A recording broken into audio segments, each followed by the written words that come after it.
And welcome back to a solo edition right now of Behind the Mask. So, as always, I'm Eugene. I feel like I don't know what to do with my hands because normally I'm talking to my co-host, and right now he is MIA. So you just have me to deal with right now. We are live right now on Twitch, YouTube, and Facebook, and it's great to be on. It's another Monday. I was a little late, probably about 30 seconds late than our normal 6:30 time now that we're going to be starting at, and I'm really excited to be on. We've got some great things coming up.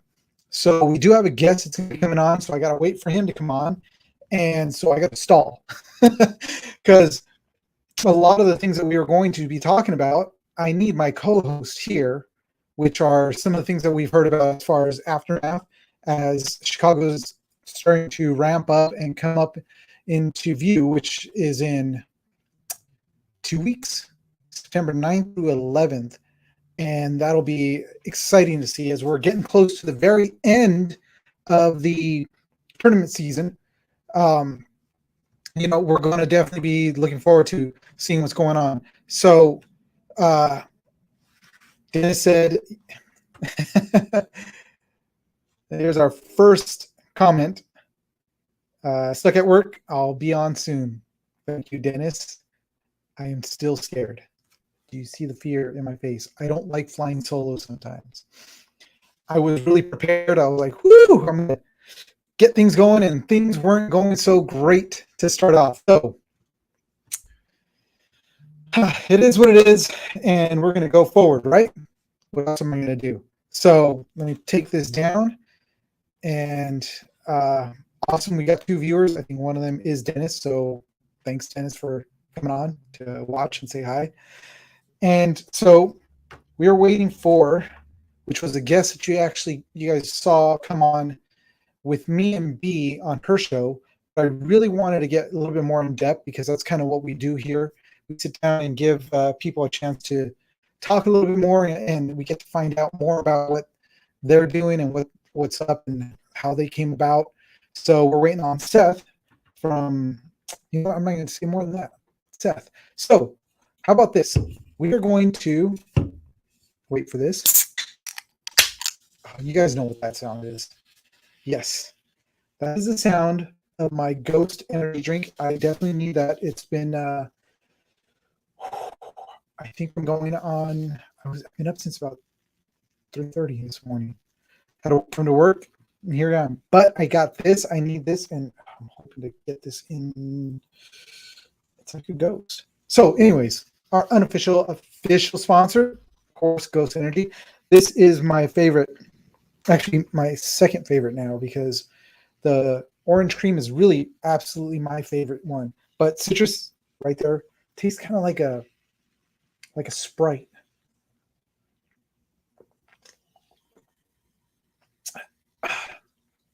That's really good. Oh, Lupin. We have Haley Leva's dad who is on, which, sir, I'd really like to have you on, even though you said you're not that, you wouldn't want to be on, but they said you could definitely talk, so we definitely want that. But, oh, look at that. Look who we've got on. Sweet. I'm not alone anymore. I don't feel so, yeah. I feel like a noob right now, but we are definitely going to bring in our guest right now. It is Seth from the Royal Cheesecake. Hold on, let me bring him in.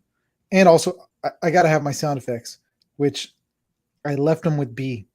So, why not do this? Let's see if I can get the phone. Oh, yeah. It's even better than an applause. We are bringing in Seth. Here we go, Seth. Ready to come on in? Let me get the set. And there we go, Seth. Hey, man. How's it going? What's up, man? Thank y'all for having me. Oh, dude. Last week when you came on with B, I was kind of like, man, I wanted to talk more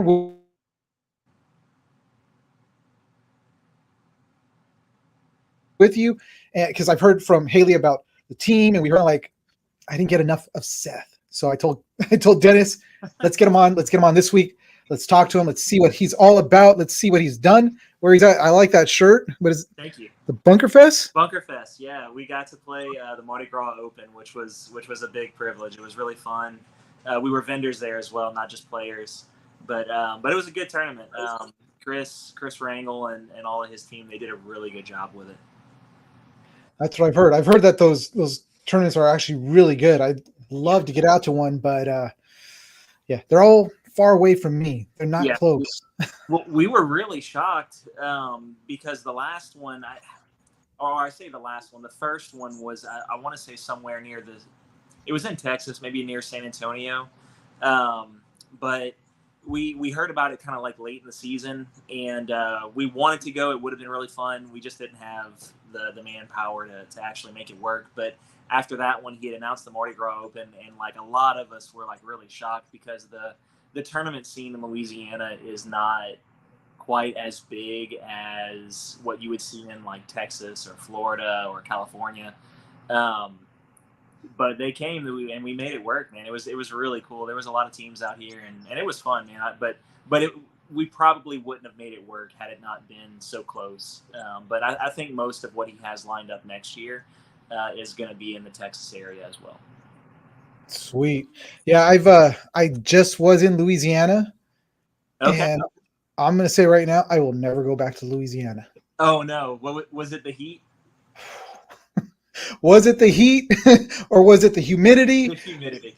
It was so bad that I was literally drenched 24/7. And it was so hot that like I was being told, hey, prepare for some mosquitoes. They've got huge bugs out there. They'll carry you away. Well, they didn't even come out because it was so hot. Yeah. So, yeah. No, it's horrible. And as much rain as we've gotten in the past like 3 weeks, man, the humidity is out of the roof. I mean, you can come home from work, take a shower, and you walk back outside just to go sit on the back patio, and you might as well just go get back in the shower. Like it's gross. It's hot, it's muggy.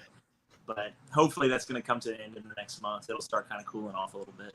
Oh, I hope so for your sake, because like over here in California, we're getting ready to hit a heat wave.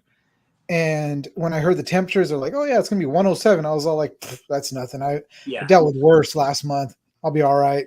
107 over here, people will be dropping like flies. Oh God, yeah, it's a totally different ball game. I can only imagine. Jeez. So I want to hear about Seth. I want the Seth story. I want, from the beginning, you were born, then there was paintball.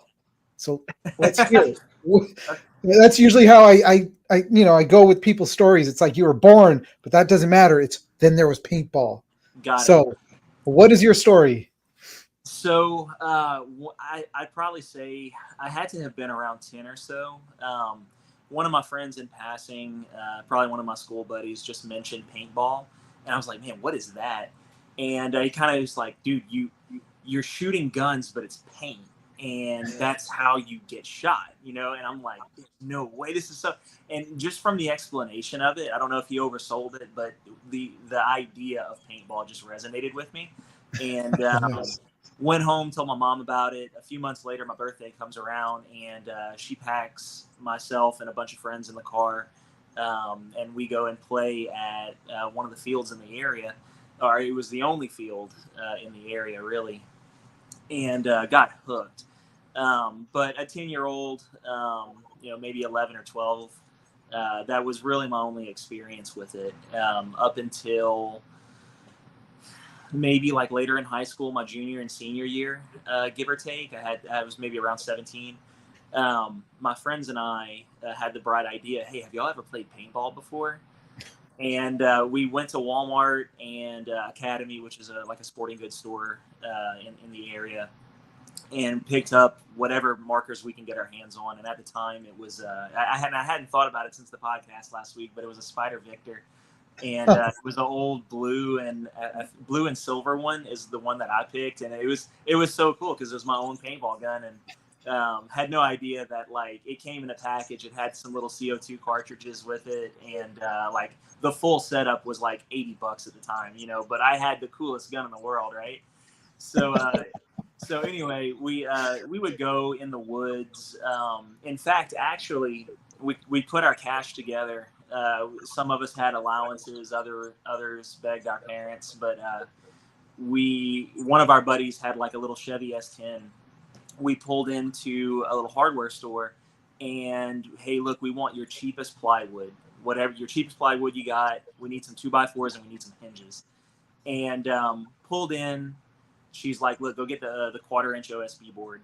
So we went in, got the whatever it was she told us to get, and whenever we got back home, I grabbed a skill saw and I cut the 8x4 sheets of plywood in half. So they were 4x4 squares, most of them, and took the hinges, screwed the hinge to one side, cut the 2x4s in pieces, and made like a little A-frame. So saying that, they were collapsible, so you could put them in the back of my buddy's S10. And another friend of mine had some property that was just kind of an open area, and we essentially made what would be known as like a hyperball field out of just some allowance money, plywood, and some hinges. So we would go and do that. We would sneak, and this is probably borderline. I probably shouldn't even say that, but we would kind of sneak into like the wooded areas, kind of in the back roads, and we would find camps and stuff like that. And they were seemingly abandoned, whether they were or weren't. But we'd get in there and we'd start playing, and it was fun. But that was kind of my high school years. Didn't do much in my 20s up until I was about 29, and went to the local field here in Lafayette and started playing there. And it was just the rec ball scene. Go every once in a blue moon. We would organize, or I ended up organizing when I was still working my 8 to 5.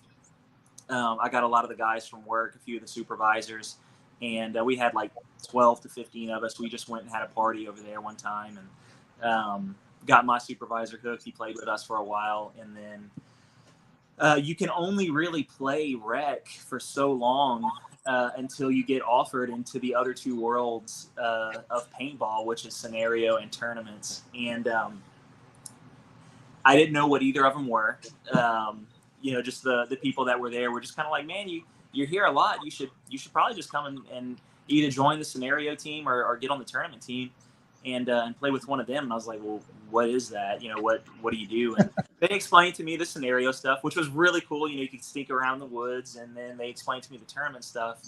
And I thought I was going to like the scenario stuff more, but the tournament scene there's always a challenge. And it's the kind of the thrill of the chase that always kind of brings you back, which is what people talk about. You hear about people leaving the sport, and a year or two later they come back, and it's the constant challenge, right?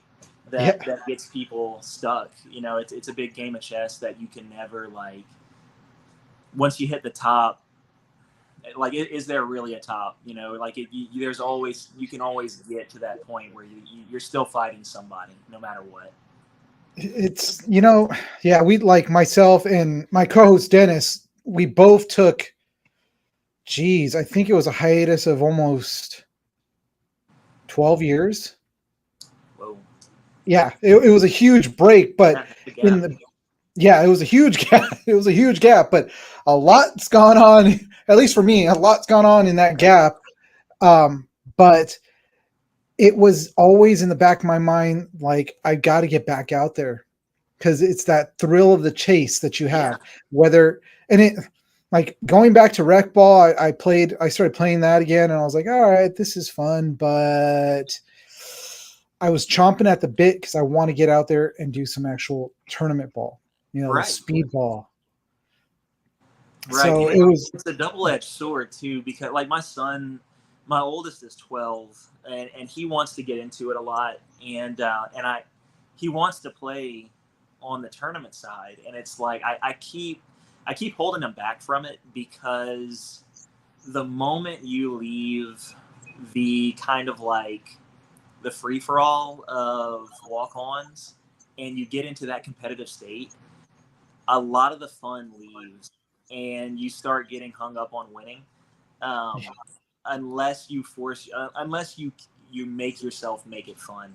But you get to drills on Sunday, and sometimes you don't want to show up just because it genuinely is work if you want to start winning. Now, if you're kind of laid back, like the legacy like D4 team that's been there for 40 years, you know, that you're just kind of kicking back and relaxing. But if you're looking to climb the ropes, it gets competitive. And I know my son, he's a lot like me. He's competitive in nature, and you know, you want to climb, you want to win, you want to do you want to do it right, you want to do it big, but you lose the appeal sometimes, and you have to keep that fire ignited if you're going to go far.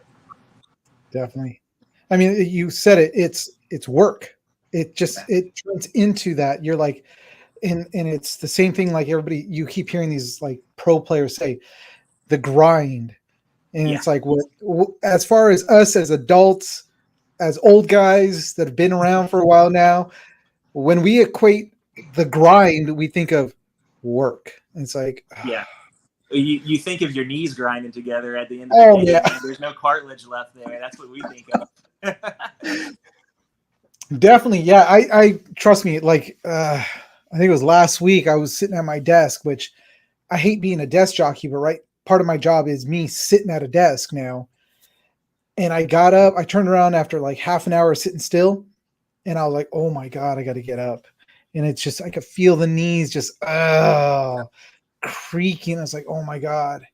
So yeah.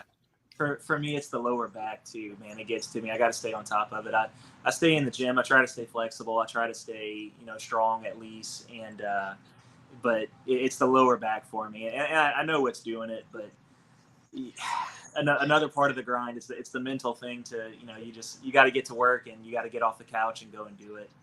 Yep. Definitely. Oh, definitely. Trust. Oh, so cheesecakes. I keep hearing cheesecake. I mean, besides the name of the team, we'll get to the team. Cheesecakes. How did that come into play? I mean, you make cheesecakes. Yes. Yeah. That's your full-time job now? Now, yes, which is really cool because my wife and I, Ashley and I, we're really living the dream. And what I mean by that is like the dream that we had for ourselves 5 or 6 years ago. We made the small, everyday, consistent steps and choices, and we finally put ourselves in a position where I can do this full time, and I work from my home, which is really cool. But yeah, so the cheesecakes. I started making cheesecake when I was probably about 16 or 17. My grandmother, in passing, just mentioned to me that she trained my dad and his siblings how to cook, just in case their spouses didn't know how. And she just mentioned in passing. I was like, I thought that was a really good bit of wisdom because, like, at some point in your life, you're gonna have to eat, right? You know, I mean, at some point, you might as well learn how to cook and learn how to cook good so you can eat good. And to this day, like both sides of my family are phenomenal cooks. But I got in the mix with like just different restaurants, just because I wanted to learn.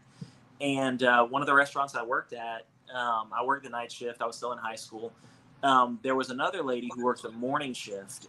She was the dessert chef for a local restaurant in Lafayette, and she left there, worked at the same restaurant that I did, and she was, if I was 16, she probably had to have been in her mid-30s, but we just clicked, just kindred spirits. And one day out of the blue, I was working a double shift, and she's like, "Hey, you want to help me make some cheesecake? We're trying to put it on the menu for the restaurant." And I was like, yes, I do. I absolutely do. Because my first experience with cheesecake was my mom. We were at a restaurant. My mom was like, "Hey, you need to try this out. Like, you always get like whatever all the time that you get. I don't even remember what I used to get, but you need to try this. It's cheesecake." And I was like, "That's disgusting." Like, I was thinking like Kraft American sliced processed cheese. I was like, no. They brought it to the table, dude. I licked the plate. It was so good. That was my first experience of cheesecake. I loved it. So when she asked, "Hey, you want to like me to show you, and we can like work together. We can make the cheesecakes." I was like, "Dude, absolutely." Because in my mind, like once I know it, I can just go home and make cheesecake for the rest of my life. This is great. Whatever you want, you got it. Yeah, and honestly, the very first cheesecake I ever made, I think one of the comments just came up and said the blueberry one. And Yeah, that was that the was very Dennis. first cheesecake I ever made in my life. It was a white chocolate blueberry, and it was with her.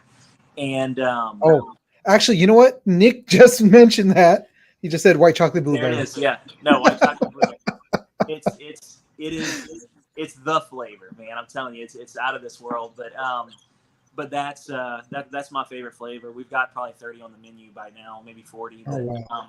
But saying that, I would make it just for holidays, make it for birthday parties, friends, special occasions, stuff like that. And over the years, just people kept telling, man, you need to get a storefront, or you need to like start taking orders, and that's what we did. Um, we made a Facebook page and just started word of mouth. Hey, I do this, and started taking orders. And it's been 5.5 years now since we started like the actual business of it. And 2.5 years ago, we went full time with it. I was able to Oh leave wow. my 8 to 5 and come home, and as weird as it sounds, I bake cheesecakes from my house, and we make a living off that.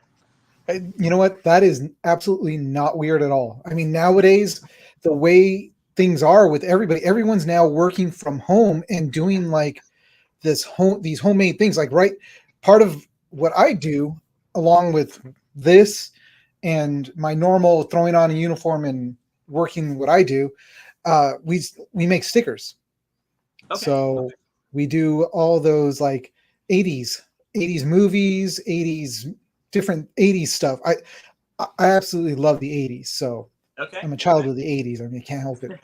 It's Yeah. it's ingrained in me. But Yeah. what is your cheesecake? What is your website? So I can throw this Uh, thing up because I want to. yeah. L.A. Cheesecake Bakery. L.A. like LA. Louisiana. Not like Los Angeles. I'll get a few phone calls or a few messages every so often. Hey, I'm in LA. Can I get a? And I was like, whoa, we're talking about a totally different place. But Oh, Louisiana. oh my God. I'm like looking at the, oh, like I've never been a huge cheesecake fan, but looking at this, LA Cheesecake Bakery, right? Yeah, that's it. Oh my gosh, let me bring this up so everybody can see this. I'm going to share this with you guys because these things look like literally works of art. I mean, Thank you. Thank you.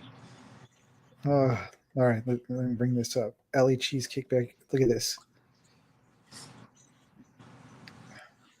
Oh, look at that. That's just the front page. And holy crap, what is that? A keto flavored? Not much for keto, but Yeah, so we do specialty stuff. We can do keto and sugar free and gluten free and stuff like that. But the one on the left on the pink platter, that's a turtle.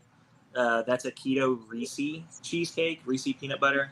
That's the middle one is a Nutella. That's a wedding cake we did. We can do full on wedding cakes and cheesecake. Uh, it's pretty cool. That's a king cake. I don't know if South Louisiana, we have Mardi Gras, which Mardi Gras open. That's a king cake cheesecake right there, and that in season, you can barely keep them on hand. Like, and I'll try to keep a few on stock just during the week. Those things sell like crazy. wow, that's oh look at that. There he is with geez, dude, you got 5 kids? Yeah, it feels like 50. We actually we have another one on the way actually. Well, congrats, Yeah, man. thank you. I don't know how much of a congratulations, man. I'm pulling my hair out right now at this point. But 5 is a lot. 6 is going to be a heck of a lot.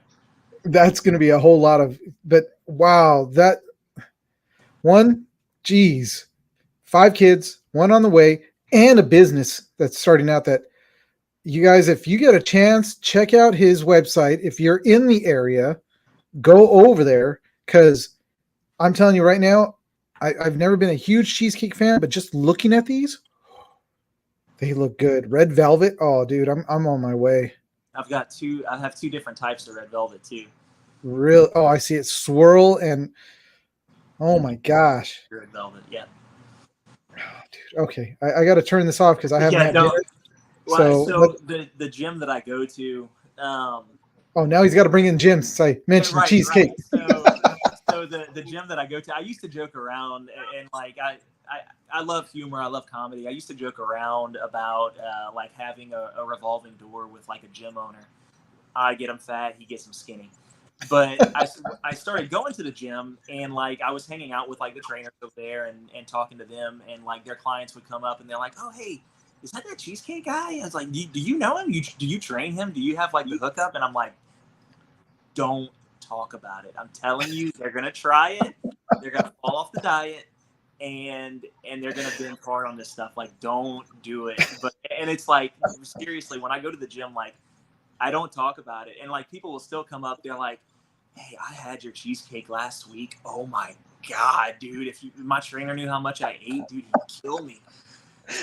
Oh my gosh. I actually have a buddy and his wife who hardcore just they work out. They're beasts. My buddy's wife was the one that actually whipped me into shape so I can get my promotion.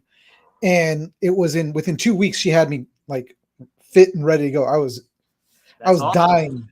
It was awesome, but it also pissed me off every morning when I meet her at the track because I'd show up and I'm like, God, I don't want to do this. And she's right there just on pull-ups, doing whatever she's doing. Right. And she's like, all right, let's go. I'm like, what?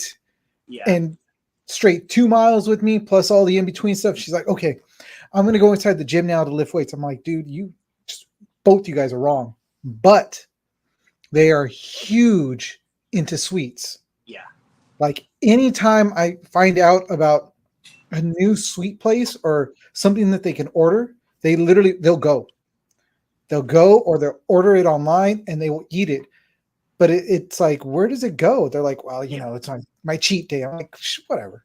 Yeah. Well, no, the muscle burns it off, man. The more muscle you have on, it's just going to burn it straight through. And that's the hard part, man. It's staying on the diet, but you got to have balance though. You have to have the fun in life. You have to take the punches with the good times, and the punch for me, like just talking about being in the gym, the punch is the diets, man. It's not even the workout. It's just staying under your calories for the day if you're trying to cut, or even bulking, just going on the other side of the world with trying to put on weight, put on muscle, and like you're constantly eating, dude. It sucks sometimes, man. But the diet's the hard part of the gym for me.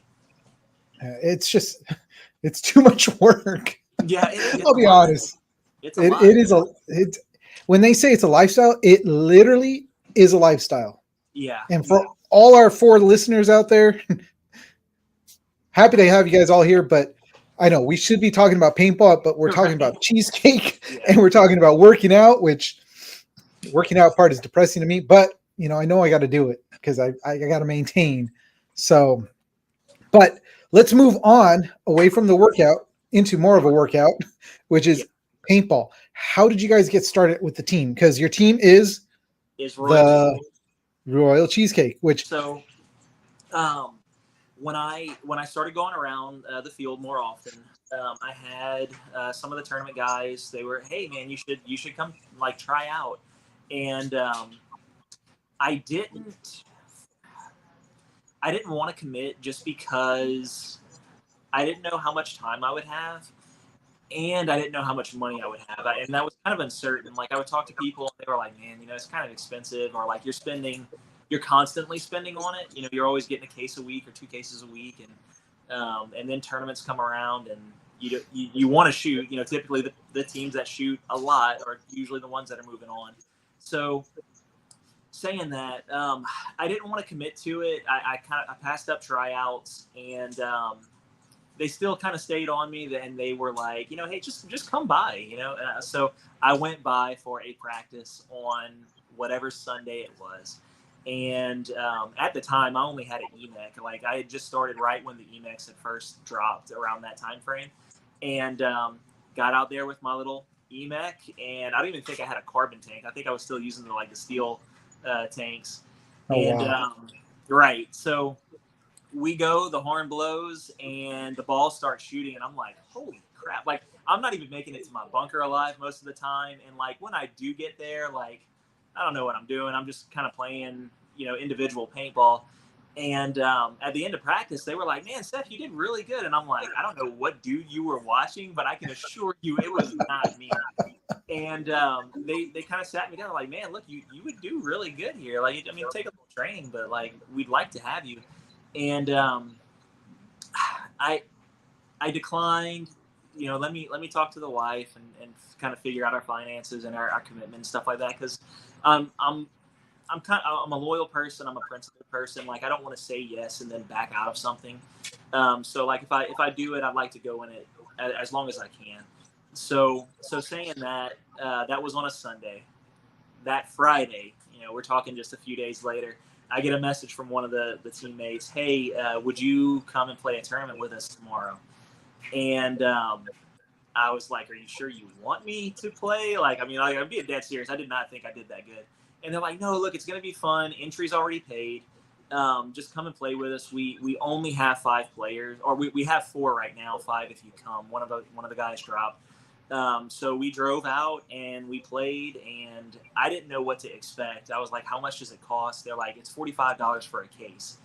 And I don't really know what that means. So I brought $45 and bought a case, and that I spent like that. I spent that on a tournament. I don't know how that happened, but maybe they covered me and they didn't tell me. I don't know what it was, but I put $45 up, and then I played a tournament all the way through. And Nice. it was a fluke. It happened by luck, but we won first place. And Oh, wow. yeah, no, and again, it was a fluke. All right, and I'll say that, but dude, you couldn't wipe the smile off my face for like 3 weeks after that. And just that win for the very first tournament, like, throw together real fast. It hooked me. So I started playing, started going to the field, kind of got my grounds and started like learning, and I was able to kind of hold my own.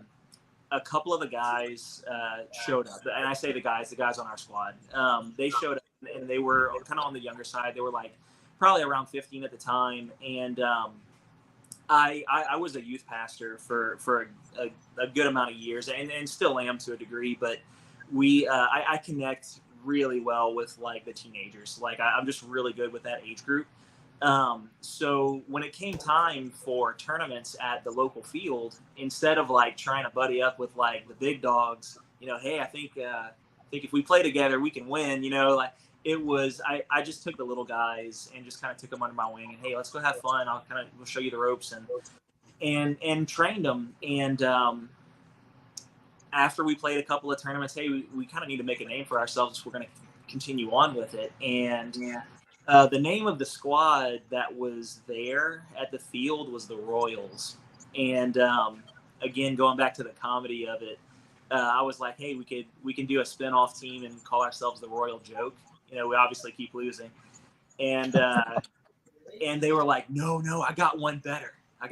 Let's call ourselves Royal Cheesecake. And I hated it. Like words don't explain. Like, it was just me and the 2 other little guys, and I got outvoted. So like both of them were like, no, Royal Cheesecake is the way to go. And I'm like, oh God. So I was like, okay, look, if I'm outvoted, then let's do it. But it was embarrassing to me. Like, I just, whatever the reason was, I just didn't like it. And after we started playing,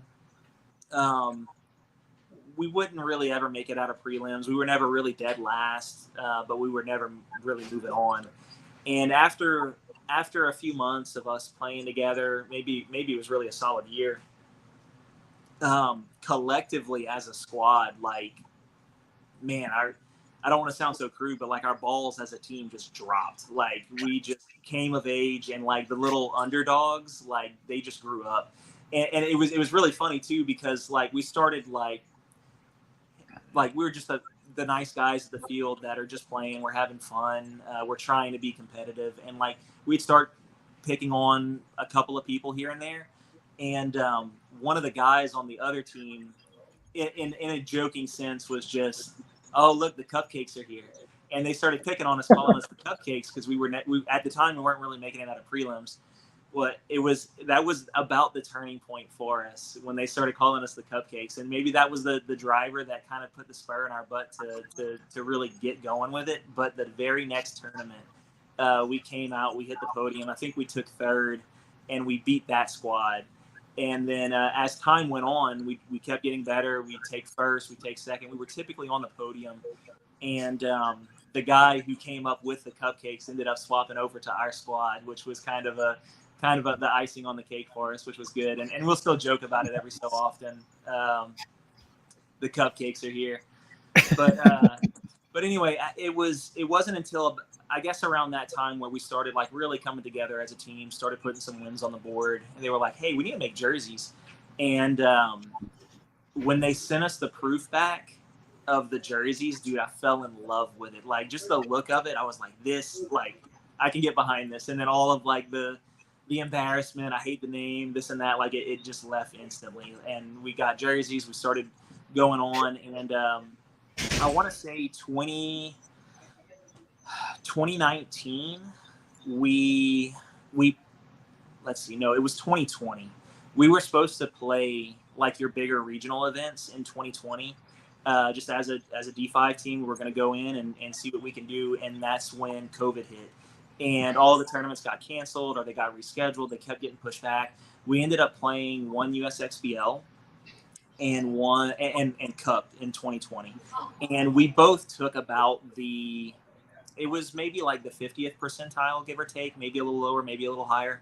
But like upon going there was a lot of people that were like, "Man, you guys are really good. Y'all may be able to take this. Like, like y'all may be able to do this." And like going to having that, like, kind of, I don't want to say like the ego stroke, but hearing those types of compliments and going and getting on the field and taking kind of the 50 percentile out of those two tournaments, for me was kind of a wake up call. Like, we're not as good as they're saying we are. And I don't want to pay all this money to be in the 50 percentile. I want to be on the top. And after Cup, I told the guys, I was like, "Look, let's lock this in, and let's turn this into like a sport. Like let's be serious about this." So once 2021 hit, we had the guys, like I had them on like a regimen. We were running. I had them running a mile, which isn't a much, but running a mile 3 to 4 times a week. And most of, like I said, a mile's not horrible. A lot of them were like doing a mile and a half, 2 miles, but you would notice a huge difference, man. By the time the prelims were over and you're getting into the quarters and the semis and the finals, dude, we're rocking and rolling. Like, we're ready to go. Just the stamina, the endurance was up. We were doing a lot of drills and yes, drills such as snapping and, kind of like your boring stuff that you don't really ever want to do, your sliding drills, the T-slide and stuff like that. But more so situationals and training the mind to think and learn the strategy behind the game. Islands, 4-on-2s, 2-on-2s, half field, learning to communicate with your player, putting time limits on the like on the game of play and things of that nature. Just drills a lot of times are often like boring, overlooked and not really wanted to be done. Yeah. Just because a drill will never perfectly mimic the game. Mhm. But the purpose of a drill is not necessarily to mimic the game. It's to isolate a skill set and to improve that skill set. So it'll never be perfect. And like, whenever we would talk to the people at the field, like, "Look, this is what we want to do. This is why."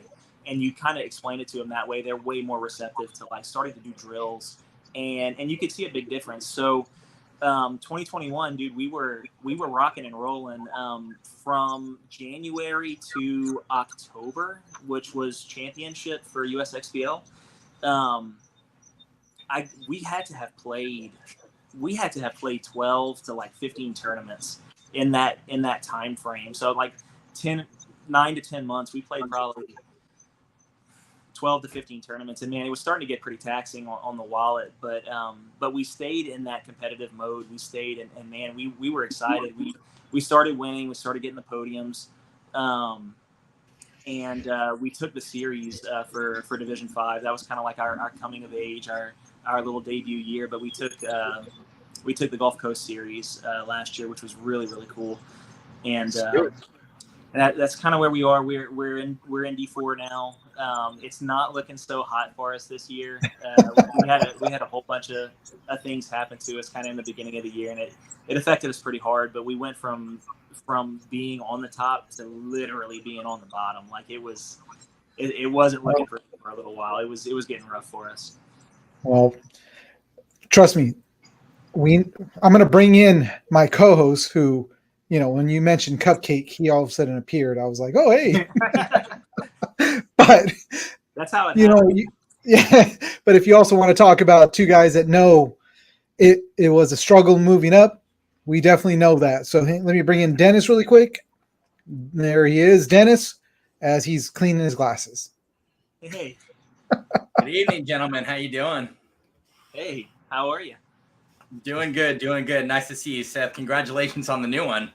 Oh, thank you very much. Yeah, it'll be here in January. Early January. Nice. so not too far away. Very cool. Very cool. Did you find out the sex of the baby, or? Oh, no, it's a boy. We're having a boy. I have at the moment, or I say at the moment, but with the sixth one, we'll have 4 boys, 2 girls. Oh, wow. Nice. Yeah. See, he's already putting together an X-Ball line. Yeah. I was just about to say I'm going to have to start another business just to fund the kids playing, but we're also jelly ball doers as well. But we do jelly ball, like mobile jelly ball parties here and stuff like that. Nice. And off its feet, which is fun and pretty rewarding. But yeah, no, that's going to fund the the squad, the new squad. We'll call them the Cupcakes. Very cool. Very cool. Well, I wanted to bring up a picture because as you were talking about, the team, I've got a picture of you guys. Let's share that. So while Eugene is doing that, Seth, I wanted to backtrack real quick. So you mentioned you guys do a king cake cheesecake. Yeah. Do you put the little baby in there too? We do. We yes. We have to put a warning. It's a joke actually. So it's been a couple of months now, but Haley had stopped by. She's in Houston. We're in Lafayette. It's about a 3-hour difference. But she had stopped by for like practice or something, and right. It was probably around the king cake time, and we had the little babies that we put inside the king cake. Well, we ran out, and it was kind of like coming toward the end of king cake season, so like the stores didn't really have the babies anymore. Yeah. And we ordered it off of Amazon. When it came in, the babies had black hair, and it looked like someone it looked like a 4-year-old took a Sharpie and just kind of like drew on top. And I was like, I'm not about to put this in my cake. But anyway, they were on the table, and as goofy as they looked, it looked like a little baby wearing a wig or a toupee. It looked so it looked ridiculous. And not to throw any shade on like babies with hair, not a big deal, but it just looks so goofy. But Haley was here. She's like, "What? This is so cute. What is this?" And she ended up taking one home with her. We were at practice yesterday at the field. Yeah, we ended up driving out to Zone to go and practice out there in Houston. And she's like, "Look, Seth, look." And I didn't notice it at first. She's like, "No, it's the baby," and it fell out of her gear bag. So it's craziest stuff, But yeah, those little babies get around, man. Shockingly. That's funny. Awesome. That's awesome. So here we go. Look at that. This is the royal cheesecake. Man, thing. I swear those jerseys, Seth, those are so choice. I love you guys jerseys. So you can't see them, but we have like little sayings, just kind of like on the arms. It says, I got my jersey right here. Actually, hang on. Yeah, bring that out. Show that bad boy. All right, let's get a good shot of this. Oh wait, wrong one. There we go. I love it. Oh, that's amazing. My cake, your face instead of my balls, your face. That's great. But we have little quips and stuff like that. You'll beg for more, I think, is on the back of the jerseys and stuff like that. Nice. little things like that. But we got them just kind of subliminally on the jerseys throughout. And each of you guys have a special nickname as well. Is that correct? Yeah. So okay. That started off the first run of jerseys we did like royalty names. And again, going back to it was the kids' idea. And you can't call them kids because they're 19 now. But they came up with the idea. No, one of them was the Duke, one was the Knight, I was King Cheesecake, one was the Duchess. My wife just picked up a jersey. Not that she really played, but she just picked up a jersey, and she was Lady Cheesecake. Just whatever it was. We were just kind of goofing off with it. But the next round of jerseys, we put everybody's favorite flavor on there. So like Nice. if this was flipped around, you would see everybody's name. Or actually, I'm not sure if you can see it if you go to. I think it's my personal Facebook page. Let's see I real quick. think the cover photo is the picture, if I'm not mistaken, and I'll let you look for it. But it's got it's a picture of us lined up at Paintball Fit, waiting to, or just kind of like scouting teams and talking. And it was Haley's mom that took the picture, and I fell in love with it because it had all of our names. We were all there. We were all in it. We were all talking. But yeah, mine is white chocolate. I think we got Apple Crisp, which is Nick. Forrest is Buttercup. Chantilly is Peyton. Haley is Nutella. And it just goes down the line. I'd be lemon blueberry. That's dude. It's solid flavor, man. Lemon blueberry. It's fresh. Oh, You can You eat know what? I got to show this picture because the smile on this guy's face holding this up, Dennis, you're going to be like, heck yeah. Where is it at? Here we go. Still getting used to this, guys. So That's okay. look at that cup. That cup. And look at the smile on his face. Seth, that's amazing. That's amazing. That is an awesome cup. It is a killer cup. I'm I don't know jealous. how well you can see. I've got my own collection over here, Seth. I don't know Okay. if you can see it over my shoulder. I keep hitting the wrong one. There we go. Yeah, he's got, well, we're both huge Star Wars fans. Okay. I'm more Mandalorian. Been a fan of Boba Fett. Yeah. So, Hard not to be, man. Good solid series. yep. But even before that, I was a huge Boba Fett fan. So, Yeah. and that had to do with my dad and everything. So it's actually really cool. Oh, This here you is go. my prize. He has to show off. Holy crap! Wow. Thing is huge. And this is the one that's actually made from the mold that they used for the movie. So it's, if I don't know how well you can see, but you see it's like kind of warped, Okay.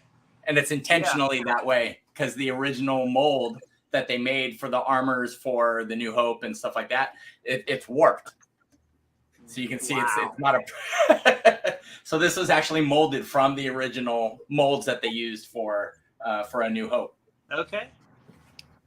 And again, we have now gone off the paintball train. Off of paintball. We tend to do that here, but Yeah.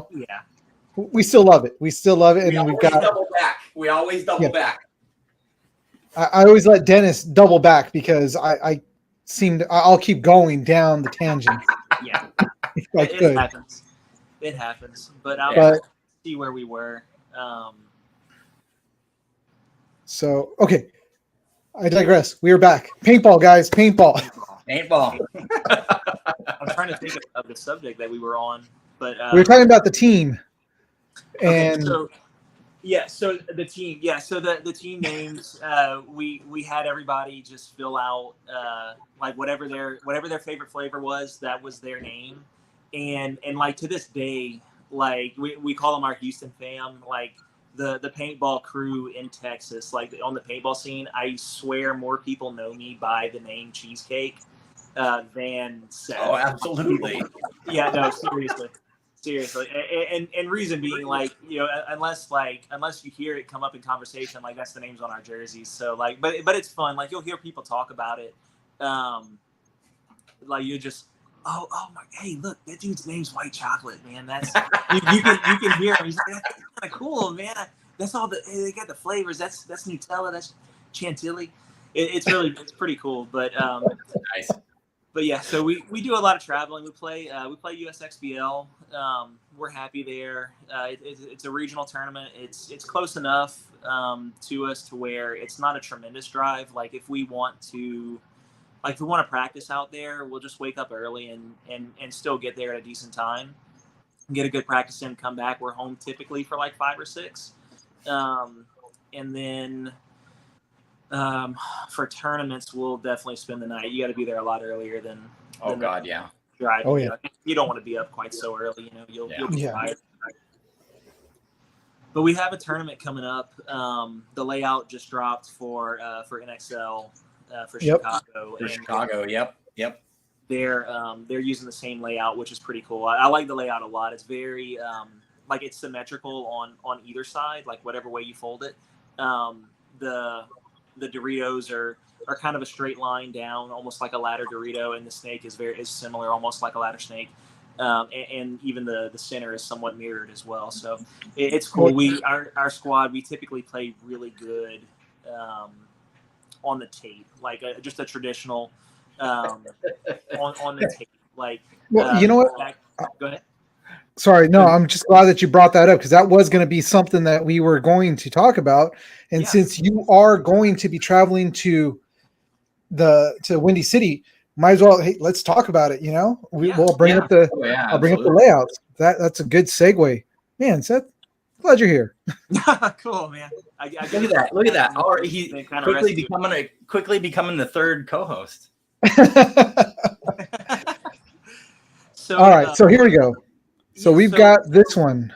What I'm seeing a lot, and we just had a 1 day of practice. We got our chance to really look at the layout Sunday morning, and then we played for a few hours to get many points. But that brick on the snake side is very much in the way as far as laning is concerned. Yeah. Yeah, you can get to the snake one off break pretty easy most of the time, and there is a little gap in between the wedge and the brick that you can kind of thread the needle. But I was just gonna say you can kind of crawl in between. Yeah, absolutely. Yeah, it's a tough lane. So you got to put paint there accurately, and it's such a small sliver that it's just a fraction of a second. If you're a home player and you're shooting that lane, you just catch a slight glimpse of that person, diving in and crawling right into it. But I would imagine you're going to see a lot of snake off break. Just because. Oh yeah. Well, yeah, because if you look right here in this corner, on either side, I mean, these are tiny little cheesecake wedges. Yeah, those little wedges. Yeah, some bites. So So I played that for a point or two. I was able to fill out into the snake corner, and I was kind of hopeful that you can still use it to keep people in, but the mini W at the 50 snake is blocking any shots of that person. Kind of. He'd have to be hanging out wide on the tape for you to get a shot on that person. And then on top of it, they can just crawl the tube and get to the next one. So it's not a dead bunker. It has a really good crossfield shots over to the 100 or the 1 and 2 Dorito crossfield. But it's, as far as being what you would want from a corner bunker, it's kind of lacking. It's obviously just not the best, just because it's a small cake bunker. Yeah. Initially, when I saw that, I was like, whoever's playing that back corner, I can imagine that they're not going to stay there for long because you're in you're literally in no man's land out there. But again, I see that lane that you're talking about shooting into, not only cross field, but I would imagine if you arced it right, you could probably get into the snake as well from there. But I couldn't imagine staying there for too long. I played back corner. And you and me are both too big to try to sit in there. Yeah, it's not made for the big boys. No, definitely. If anything, I could see this temple right here, or even just the can right here. That would be, something that could actually hold down that snake. But you got to go right in there and hopefully not get shot out by that Dorito right here. Yeah. Well, and that's the other thing is if you look, so I'm going from south end of the field. So on the left side, that initial Aztec and that can that are right off the break, that's a huge lane shooting not only into Dorito 2, but then into that Tombstone and then Dorito 3. Oh my God. If you've got somebody who can lane well enough, I would imagine you could probably get some kills off the break on that as well. Oh, I mean, yeah. if they decided to push it. Because if you see the way they do the Doritos in an arc like that, it leaves them out. If they're not careful, it leaves them wide open. Yeah. Yep. Yeah. So that I saw as well, and I was kind of like, okay, that's a nice lane. And then of course cross shooting, from the center, cross shooting through from the cans in between those two Aztecs. What is that? At about the 30? No, yeah, about the 30, I guess. Well, so you guys had this layout. Did you have all the layouts to be able to play? What do you mean? When you went out to practice, did they have like even this one? Oh wait, this is the one. That is the layout. Yeah, that is the layout. Sorry. Yeah, here's a better view. Yeah, all the fields are broken down like that. Okay. So, man, here we go. Yeah, I see what you mean. But yeah, okay, this is perfect. This is perfect because you can see what he's talking about, where that little Dorito in the snake, you can actually go in between. But man, from those outside bunkers, that just makes me cringe so much. I could not imagine having to play that side. Yeah. Now, conversely, though, as easy as it is to get into the snake, that first snake knuckle and then the second one, that little mini wing, you don't have a tremendous amount of shots. Yeah. And for the same reason, because of the brick. Typically your front player, they're going to be looking cross field to try to get the pack or get the angle on somebody, and that the brick and those wedges do a really, I don't know if it's a good job or a terrible job of blocking those lanes, but yeah. If you can make it past and learn to, I guess maybe work around it, find the blind shots, it can be fairly advantageous. But it's that brick, it blocks the lanes for the home shooting the snake, and it blocks a lot of the snake lanes shooting cross field to the Doritos. Yeah, it does. Yeah, it really does. And I'm looking at that, and it's just. Yeah, well, and that's the other thing is if you look at center field, it's I correct me if I'm wrong, but it seems like it's much tighter than previous field layouts. It seems like you have a lot less space between those initial bunkers at the 40 and then at the 50. Oh man, that's really tight. If you're trying to cross shoot from anywhere midfield, you're going to hit a lot of bunker and not much person. Yeah.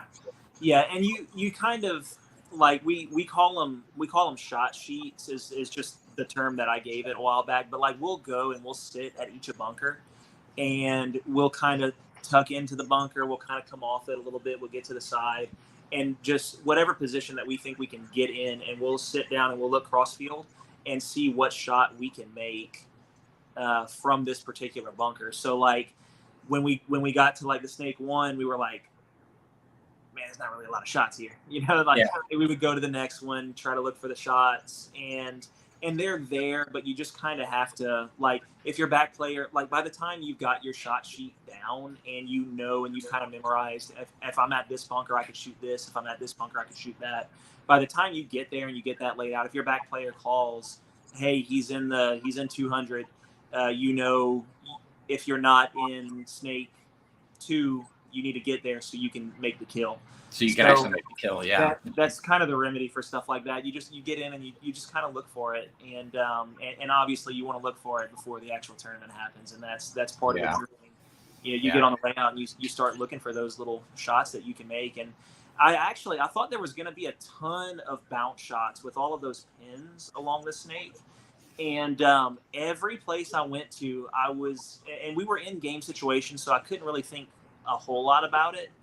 But as a back player, I was trying to find those bounce shots into the snake, and they're not as prominent as I thought they were. And one of the bigger reasons is because along the snake beam, they have a mini W that's standing up in line with the snake beam.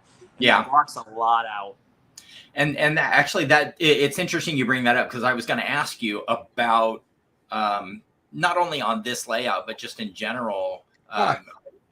Do you feel like those bounce shots are as critical as they used to be. I think now we probably are looking for those bounce shots as opposed to, in the past, at least when Gene and I were more actively playing, we counted them as, lucky blessings. But now I think that's kind of been a tactic that we're seeing put to use, like it's intentional.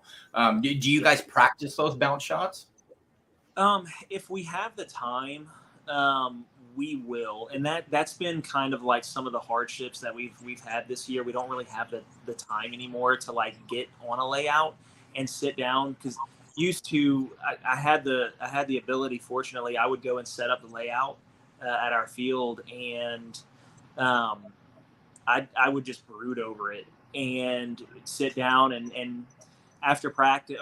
Brood over it, try to figure out what I think would work, and then whenever we finally got to practice and we were starting to shoot paint, start trying to find those things. And just our time, we have just time this past year hasn't really been our friend. So it's, if you have the time for it, it's worth it, in my opinion. But we've struggled with finding those just because of time. And like I said, I was thinking I was going to see more just because of. You shoot those little pins and they're perfect to shoot for bounce shots. Yeah. But again, with those wings, I'm sorry, the mini W's, it's hard to really get the paint in there. But yeah, no, I've made kills with bounce shots. I've been killed with bounce shots, and it's always aggravating because it's almost like it feels like your teammate's shooting you in the back because you don't know where it came from, and it came from a weird angle. But some people put more weight into it than others. I know some people that are like, I don't even watch for it. It's ridiculous. I'm playing paintball. And then other people are like, they're kind of the sneaky mischievous, like, I got you, sucker.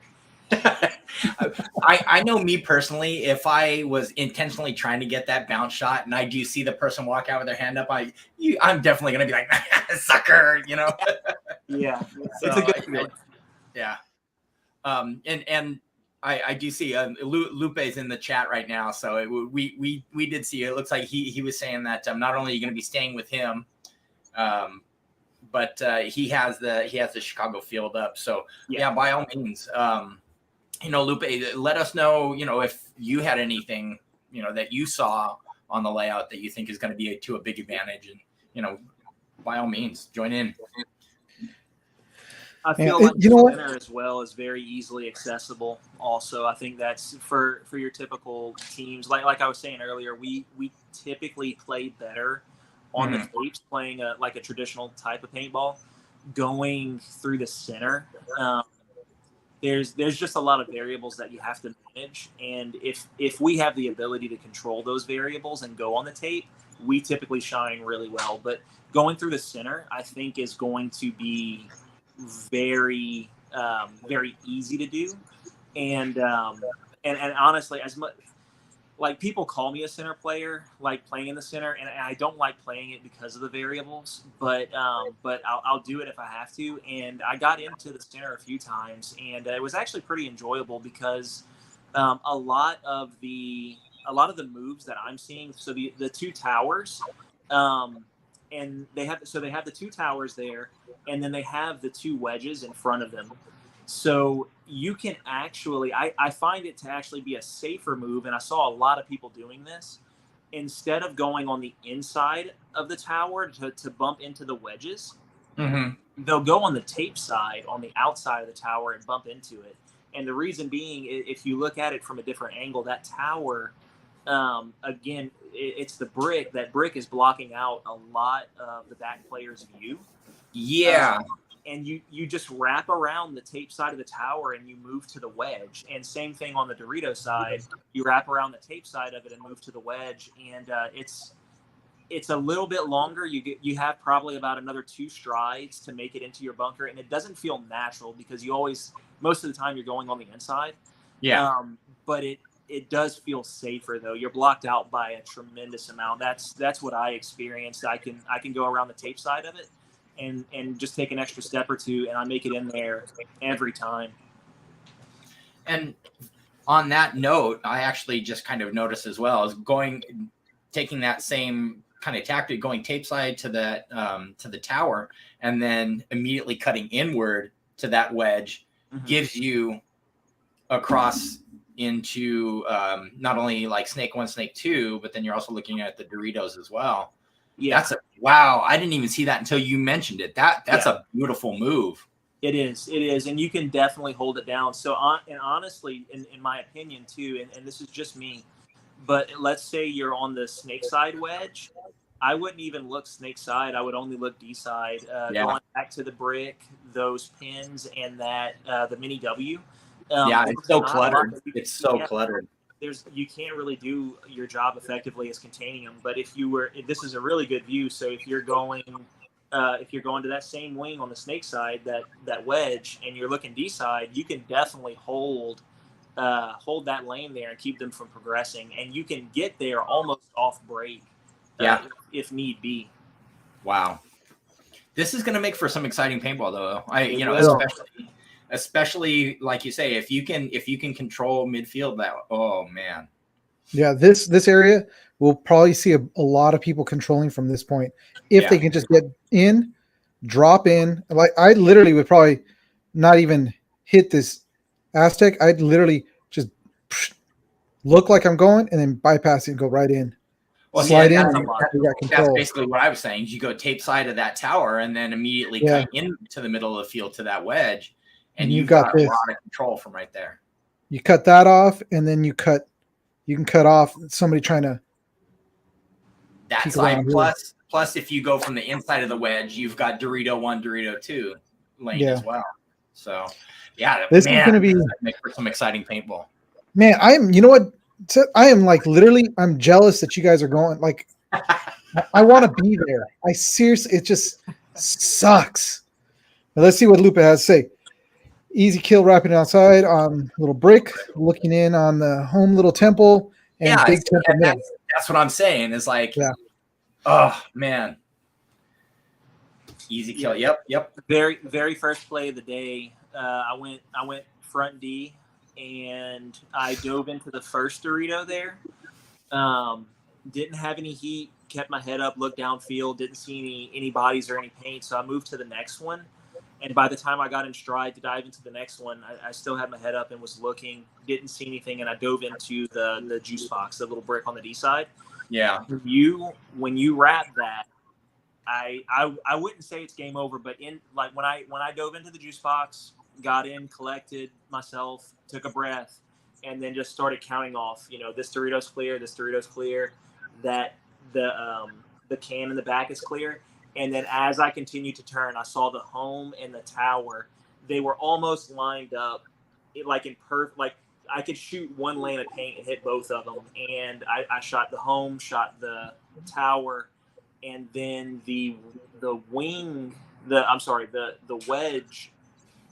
had a player, and he ended up filling out wide, and we ended up trading. So just from that brick, first point of the day, 3 kills off of it. 3 bodies off. That's great. Oh man, this is going to be exciting. I know I keep repeating it, but this is going to be really exciting because I'm curious to see how teams are going to attack this field. This is going to be cool. Yeah.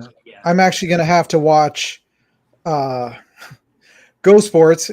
As much as I'm like, I'm going to have to watch just to see how this plays out for the weekend. Let's see what. Yeah. Oh, definitely. And it is. I watched you.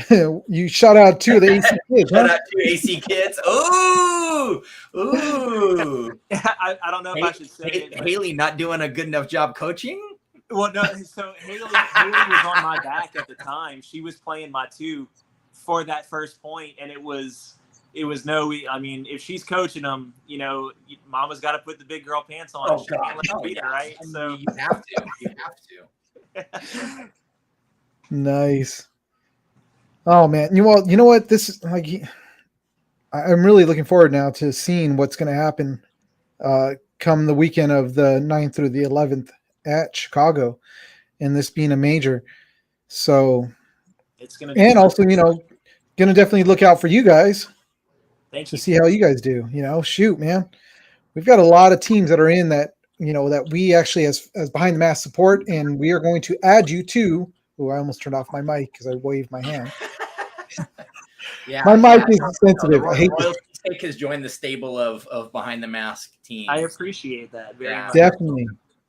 So we've got the Royal Cheesecakes, we've got Texas Cyclones, well, just now the Cyclone Paintball and Destiny. So Yeah. our stable is growing. It Yeah, is. excited. those are all good teams. Those are all. And Yeah. we're a couple of nobodies. Yeah, we're nobody. Yeah, well, I'll be honest with you. Like, it was 2 podcasts in a week, and I had never been on one before, and B had messaged me to get on hers. It was like she sent me a message at like 1:15 in the morning. I was drooling on my pillow. She's awake at all hours of the night. I It's don't unbelievable. understand it, and she's so energetic. Yeah. But yeah, I woke up, saw, hey, I want you on the podcast tonight, and I'm like, okay, but I mean, almost kind of like it was like for the tryouts. Like, are you sure you want me? Like, I'm just a little guy. Like, I don't even know why you would even want me here. And then you sent the invite as well. And again, it's appreciated very much. Of course. No, we're happy to have you on. I mean, that's part of our goal, is to try and give divisional teams, divisional players platforms to give even just the we've had scenario teams on the show before and stuff like that, and that was that's always been our goal. The pros have their platforms, obviously. Ryan and Kyle have their their show. Marcelo's got a show and all always has. Yeah. So I mean, we've always intended for Behind the Mask to be for the little guys, so to speak, and so we were real happy to reach out and you were like, oh yeah, oh come on, absolutely. So. Yeah, I'm pretty. Well, we also heard about your cheesecakes prior to this when we had Haley on. Haley really hyped you guys up pretty well. So you can definitely thank her for that. Yeah, no, I was telling her thank you this weekend. She was talking to one of the other squads at the field, and I just walked up on her saying, cheesecakes are the chillest squad you'll ever meet. There's no arguing. Everybody's happy. And I was like, hey, I appreciate that, man. It means a lot. It really does. That the name gets out there, people talk about it. And we were joking last week on the podcast about people. They just like us for the cheesecake, is all it is. They just keep us on the, or we keep them on their good side by giving them cheesecake, and they try to be friendly with us.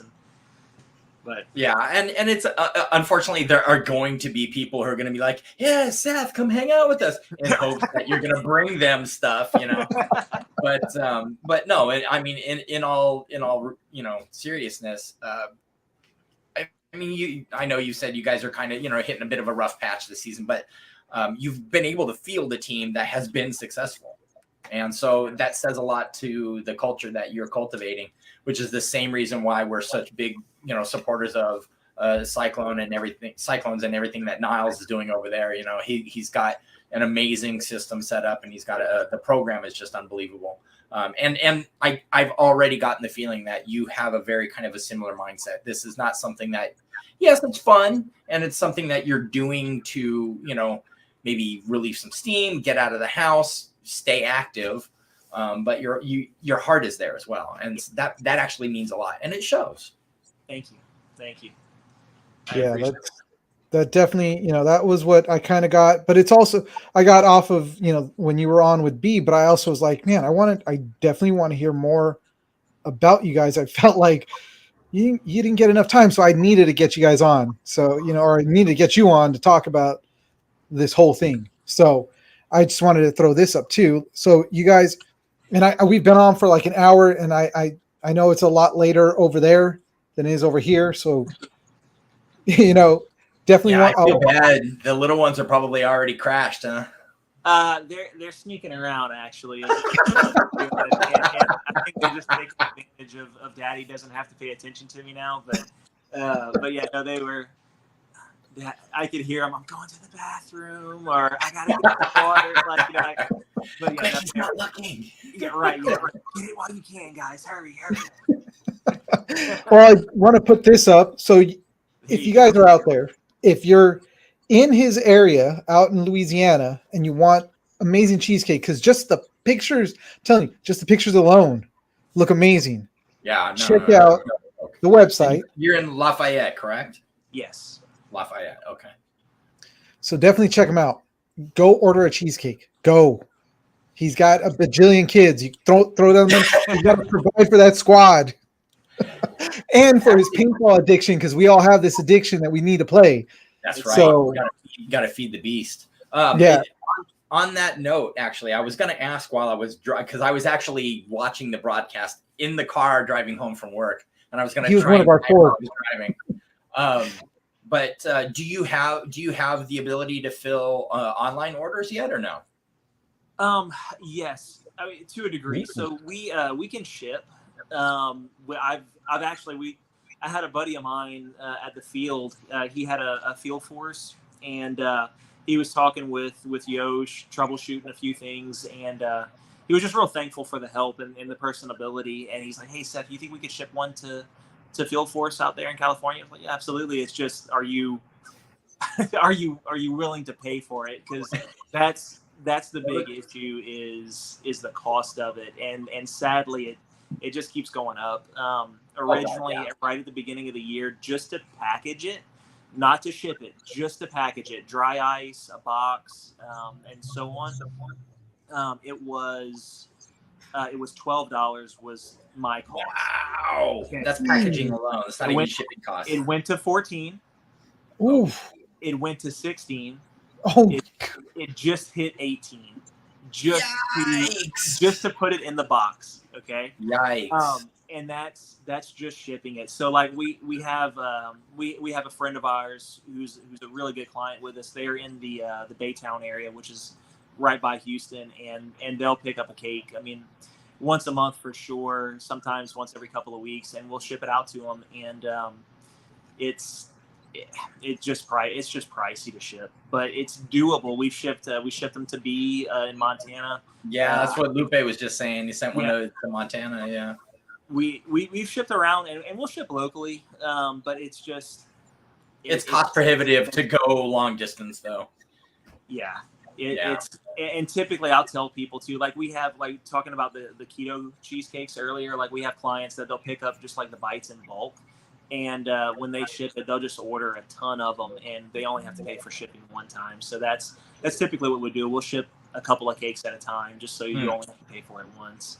But it can get pricey. That's the drawback of it. And there's nothing I could do. I've tried for so long to try to cut costs. And what we've ended up doing is partnering essentially with like a specialty meat company that does a lot of shipping. They ship worldwide pretty much, but they get discounts because they do their shipping in bulk, and they ship thousands of dollars every single day of the week. So we just kind of tag along, and that's who gives me the boxes as well. And that's the price is kind of dictated to me, which is a discounted price. And then the shipping is a discounted price as well. And it's still astronomical. Oh yeah. I mean, you still have an overhead, and you still have to, worry about, materials and everything to make these amazing things. And then, having to worry about the cost of sending it out the door is probably, that's a shame too, because I was literally getting ready to go. Obviously I'm still want to go onto the website and order one because I am not like Eugene. I am a sucker for cheesecake. So I was like, and so my asking you that was more self-serving than anything else. Yeah, well, at this point, just between the podcast last week, going to Houston yesterday, and this podcast, I had originally said I'm not going to Cup, but at this point, with as many people, it's like, hey, we need cheesecake in the Destiny House, or we're going to do this party here. I don't know if I put my foot in my mouth with offering Lupe, but I told him he could just stop by the house and pick up the cake and drop it off. But there you go. When they go to Cup, but we've had a few people offer to do the same as well. But there's different ways we can make it work outside of shipping. If you just kind of wait, we'll go to tournaments. We sold at the last USXBL tournament. We just kind of set up there, and my wife sold a bunch of bites. We sold at Bunkerfest, which Bunkerfest was really cool. There was a lot of people there. So it's cool. The name's getting out there, and people are liking it, which is a good thing. It's fun. Well, we definitely want to extend our Instagram to, if you want, we will advertise for you guys. I mean, oh yeah, we'll be more than happy. We'd be more than happy to get your name out there, because we definitely want to see you go to more tournaments. See you guys out there more. Sacramento, so that way we can drive up and get some. Oh look, Lupa Dash at your service. Lupa Dash at your service. Right on. Well, you know what? All right. So it's been great having you on, Seth. This was actually really cool to be able to sit down and talk to you and then get your point of view, because it was just going to be our point of view of the fields. So yeah, no, that was awesome. We really appreciate that. Thank you. We might have to have you on again for another tournament to give your point of view, because that would be actually that would be awesome. That would be awesome. You would be our correspondent. Definitely. You guys, you're going to make it out to, wait, see, what does Lupa say now? Should have sent some with Haley when she went to Sacramento. I didn't know she was going. I didn't even think about that. We were trying to coordinate practice. Hey, can I get a head count for practice this weekend? And then all of a sudden, oh, I'm in Sacramento. What? When did you do that? And you know what? I was out at Fort Polk, Louisiana. So I don't know how far that is from Lafayette. But if I would have been able, a couple hours. If I would have known, I would have still taken the drive. Yeah. But it's worth it, man. I'm telling you. Could you imagine this guy rolling up outside your place in a freaking Humvee? That'd be pretty cool. Actually, it would have been a lot bigger vehicle. It would be a Matt V, which if you look that thing up, if you see that thing roll up outside your door, you'd be like, holy crap, this thing's huge. Yeah, well, so it was the running joke kind of in the neighborhood, like there's got to be drugs going on because as many people are pulling into the house. Word got out. I'm trying to figure out how to say this properly. Word got out. One of our clients is a police officer, and he'd pick up for his wife, and he would stop by every so often, and then word got out to other officers on the police force. They'd stop by just because they were patrolling and this and that. And it was you start seeing cop cars at the house now. So you kind of almost have to convince the neighbors, no, like it's just cheesecake, I promise. So if the army shows up, I may have to do some pleading with the crazy. Oh, I would have probably had a whole convoy come rolling up. That would have been funny. We've got Dwayne back on the show coming in from Facebook again. So which place are you talking about that sucks, Dwayne? I think he's talking about Fort Polk because yes. Oh. No. Fort Polk does suck. I thought he was talking about Sacramento, and I was gonna be like, yes. Sacramento, that does suck too. Yes. Sacramento sucks.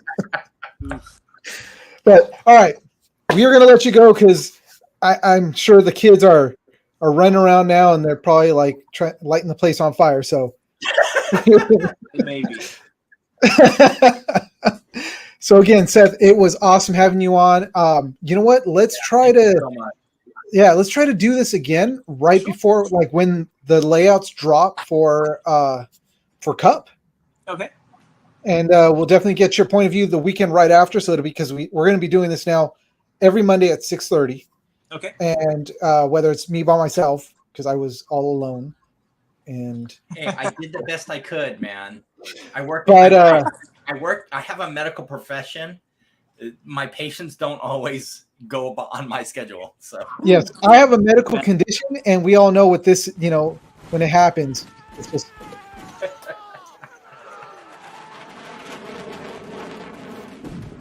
He's got the 1,000-yard stare with the. Oh God! I swear, Seth is gonna think we're a couple of goons. So, no, man, this is good. It was fun being on here. I'm glad y'all offered. Definitely. So yeah, we definitely want to have you back, and Yeah. who knows, we might actually head out to I was gonna say Fort Polk. I'm traumatized. I have to talk to my therapist about that place now. But we're trying to get out to World Cup. So if we get out there, we're coming with handfuls of money for those cheesecakes. Okay. So just so you know. Okay. Remember, lemon blueberry. Lemon blueberry. Yeah. Well, all right. So, I don't have that one on the menu, but every so often I'll get hey, can you do this? And it's a lemon blueberry. well, you might have to do a lemon blueberry just for the cupcake right there. I could do that. Yeah. I could do that. All right. Well, Seth, we're gonna let you go, and we're gonna actually close out our show. Also, well, actually, we're gonna cut to a commercial because we haven't paid homage to my greatest Yeah, drink ever. the sponsors need to be acknowledged. I love this stuff. I'm wired now, but all right. So we're gonna let you go. We're gonna roll into a commercial. Seth, again, it was great to have you on. Again, you guys check out LA Cheesecake Bakery, not as in LA as in where I grew up, but LA as in Louisiana. Check it out. If you guys are in the area, go over there. Pick up as many cheesecakes as you can. Just whether it's bites or everything, just load up. Get them. Help this guy out because his kids are probably they're somewhere out there. But definitely check them out. Also check out the Royal Cheesecake on Instagram. I looked at their Instagram site, which is really cool to see all the pictures and stuff that they have up there. But definitely check them out. Look for them at or when USXPL. Check them out at USPXL. USXBL. There we go. Yeah, there you go. I'm all tongue tied. It is, but also look for them at the next NXL. They're going to be out there playing in Chicago. Hopefully, they'll be out there tearing it up. So usable. Thanks. Usable. Usable. Exactly. This is live. This is live, so it's got to be usable. We gotta have you on at some point, Lupe. We gotta get you on. There we go. Let's just put it right there. USXBL. Can you guys not make it such a tongue twister? Jeez. All right, we're gonna cut out, and yeah, I know. Yeah, thank you. All right, we're gonna cut to a commercial now, and we're gonna let our guests go before I sound even more like a special person. So, Seth, it was great having you on. We're going to let you go, and we're going to roll right into a commercial, and then it'll just be me and Dennis. So, Seth, again, thanks for being on. Yeah, thank you for having me, guys. Pleasure. Absolutely. Have a great night. You too.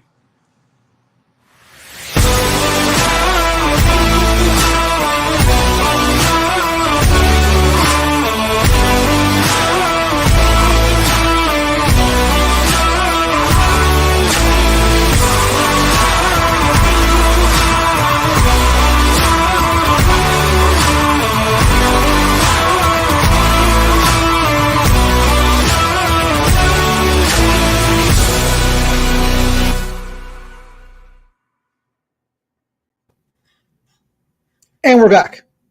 That was quick. It was quicker than I thought. Yeah, it was good though. It was good. Oh my God, Lupe, face for radio.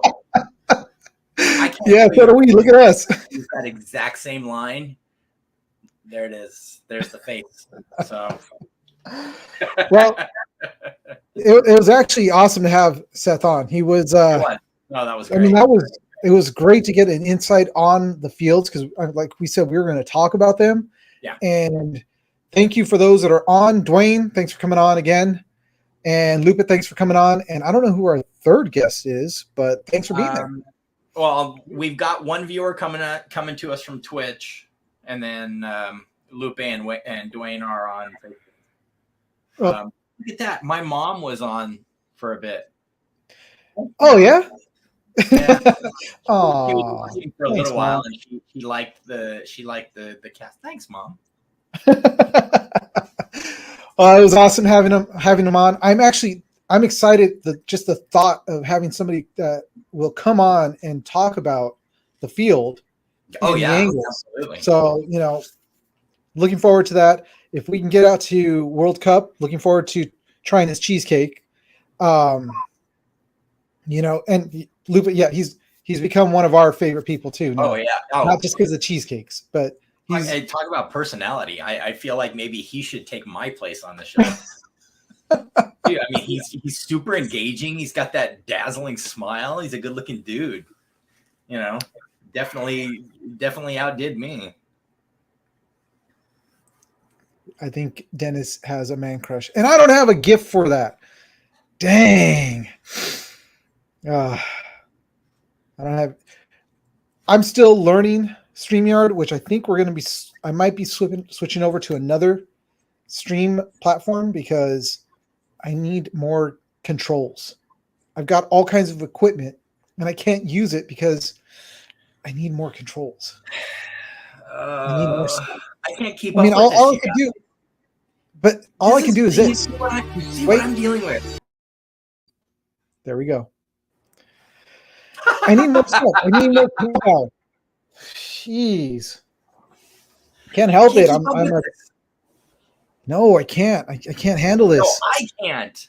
Oh, well, I could, but this is still really slow. It's like I like it, but I don't like it. Oh, I don't know. I mean, Anybody else out there? It doesn't help that we're both on a wireless, Oh no, it's not so much the speed of it. It's just what I can do. I want to do more. I see what you mean. Yeah, I want to start throwing up more of our banners. I want to be able to do more of our commercials, which you guys, we are going to actually be doing some gear reviews. And we are going to, I've got a great idea, Dennis. Let's just say lab coats. Yeah. And goggles when we do our what do you call it? Our reviews. So we look like we're doctors. So we look like we know what we're talking about? Yeah, even though we won't know anything. So we are going to definitely do some gear reviews. We're going to do if we can get out to some fields, we're going to do some field reviews. I do have a field that's not too far from here, and I've actually talked to them. I just haven't been able to get out to them to actually go to their field. It's actually in San Luis Obispo. So Gladiator Paintball. Okay. You guys know about it. If you guys have been there, let me know. I'd like to know how it is and stuff before I head down there. Also, we want to do store reviews. So if you're watching this right now, aside from, Lupe and Dwayne, if you guys know of any stores that you guys want to promote or anything like that, or would want to bring onto the show, we will definitely bring them on. We will talk to the owners. We would love to do a review of the store. If we can get some shots of their stores and stuff like that, that's what we would definitely put up. Just absolutely. We love out here in Kelly, we've got now our favorite store, which is, Matrix. So, yes. Paul and Nicole over at Matrix. We love them. We love you. We love the store. I'm sorry we've been so.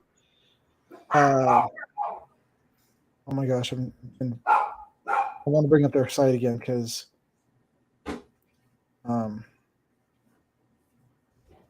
Sorry guys, I'm trying to do stuff with only one screen and it's not fun. And while he's doing that, Lupe, tell Haley so much.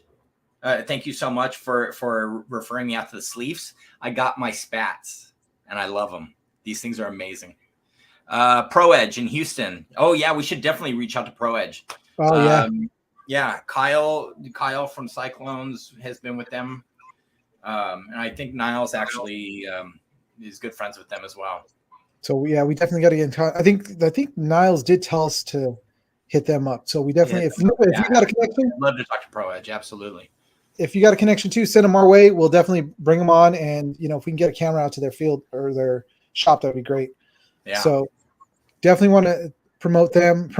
We just want to promote everybody and their mother, if we can, because we want to grow this sport. And like we were saying, one of our favorite stores right now is Matrix, because it's just, again, like last time we said, it's just a great store. I mean, look at that. The site alone, which, man, I love their site. I really do. Oh no, it's lagging. I'm doing too much. Yeah, well, Let me close out some stuff. We're working on it. So I love the way their layout is of this, and I'm going to school for this stuff, so I'm learning more and more about websites. Theirs is a little busy, but it's actually still functional, and it's great to see everything leads me somewhere.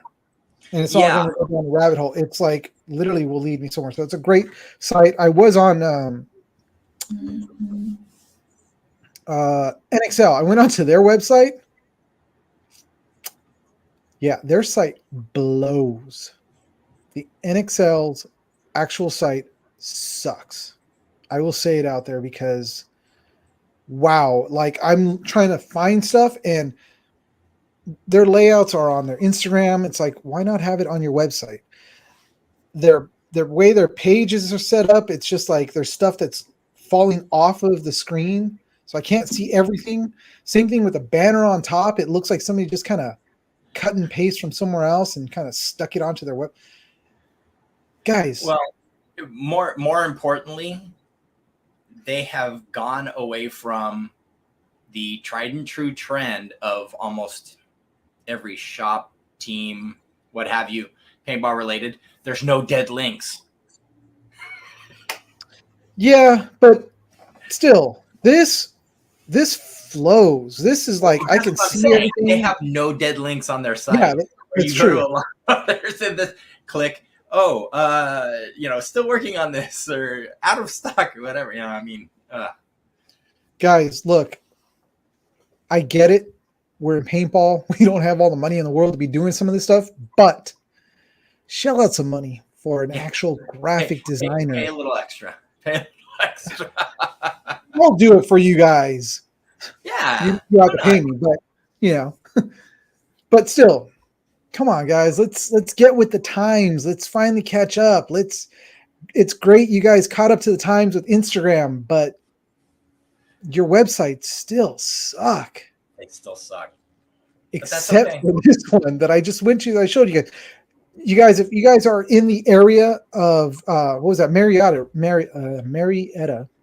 No, not Marietta. It's going to be. Oh my God. Wildomar. That's right. Wildomar. Just a little bit north of Oceanside. So if you guys are in the area close to Wildomar, which one of the fields that is close to them is ASG. It's not too far away. ASG. And Jungle is not too far up above them. And then you've got not at all. Camp Pendleton, which is to the south of them. So you got several fields around them. If you guys get a chance, go up to the shop. Check it out. It is a great shop. I love going in there, just hanging out, talking to the guys. I wish I had more money to spend in there, but I don't. But check them out. Yeah. Go to their site. Again, it's going to be matrixpaintballgear.com, and they have a little chat thing, so they will talk to you. They honestly will talk to you if you click on that and have questions. You can call them also. Amazing, amazing customer service. Especially if you're in shop as well. I mean, we've said it in the previous episodes before, but Paul will not steer you wrong. You might be walking in there with a couple grand in your pocket saying, give me, I want that, top of the line marker right there. And he's going to ask, that's fine. I'll sell you that gun, but do you really need that gun? How about we look at this one? And he's going to steer you straight. He's also not going to sell you a toilet gun. Toilet. I got to come up with something for that. So again, Paul, Nicole, we love you guys. That's something he said to us verbatim to our faces. That's a toilet gun. I'm not going to say which one it is, but it's a toilet gun. So we love you guys. Check them out. Go to their site. Go to their web. Go to their shop. Drop your money. Pay for it. So. But with that, we're hitting. God, we're already at 140. Yep. We're gonna call it because we've been jabbering on just about Matrix alone, but yeah. We didn't. It was- unfortunately didn't get to talk about our news with Aftermath, but it's been like God, almost a week and a half. No, about almost a week. yeah. So it's not really news. So it's not like we're really missing out on stuff. But real quick, it looks like Mike Mesa of San Diego Aftermath is stepping away. Actually, from the he's team. not. No, from Aftermath. He's no longer playing with Aftermath. Yeah, but he still owns it. I read the post. No. Different Mike. Oh, Mike okay. Mike Mesa is stepping away from the team, and he will not be playing with Aftermath. It looks like the last I heard, he was back with the old Dynasty 2 Philly Energy squad. So I think some of those guys are getting together. There's speculation he may finish out the season in semi-pro, but I'd be real curious to see. Oh, newbies. Okay, so Loopy's saying he's playing on newbies now. Okay. You'd be real curious to see how Aftermath is going to adjust to that, though. I know he's been a killer for those guys for a while, and that was home for him. So it'll be interesting to see how they manage. But Mike Hinman, the owner of the team, yes. and that was going to be the other thing we were going to kind of touch on, was that there was some speculation that he had sold off the team or something like that, and he came out and said, no, this is absolutely not true. Yeah. So Mike Hinman is still very much involved and still very much in charge of Aftermath. So expect to continue seeing him at the events. Yeah. So that was the news that we were going to talk about. We just tapped on it right now. I mean, there wasn't much else. I mean, we see that everyone's starting to gear up and push for Chicago, which is literally right around the corner. I mean, God, I wish we can go. We need to find some correspondents that are living in these states or that are already going. If you guys know anybody or want to do it, I mean, shoot, by all means, we'll figure out how to send you a shirt if I could get some more shirts. I'm right now. Well, we tried to convince Haley to be like our man on the street for us, but she very politely declined and was like, I don't know if I could do that. I think she's just shy, which is odd because she shoots people in the face. So yeah, but she's behind the mask. Ooh. All right, guys. Well, we are going to wrap it up to all three of you guys that have showed up on the show. Great. Awesome. Spread the word. Tell everybody about us. We are going to still be on. You can check us out, of course, on here's our little banner. I'm going to put this out. Boom. Check us out on Instagram at Behind the Mask Media. You can also, bam, if you want to email us, just send it to Behind the Mask at gmail.com. You can catch our videos now on, well, they've been up for a while, but these recordings are now going to go on to, of course, YouTube. So if you're watching us on YouTube, you can still see us again. If you enjoyed the show that much and want to repeat it, we'll be up on YouTube and also on Facebook. It's going to be up there. And next week, we are actually going to shift gears a little bit, and we are going to be the guests on a show, which, it's actually Fred Schultz show. Oh, that's right. I forgot. Yeah, Fred Schultz from Flagpole. Is that Flagpole was his show? Flagpole Productions. Well, no, it's the Fred Schultz show. Yeah. So we're going to be, that'll be fun. We'll actually be able to get on there and, for once. With literally a living legend of the sport. And he was telling me, I'll just call up, Bud and all these other guys. I'm like, it's no big deal. And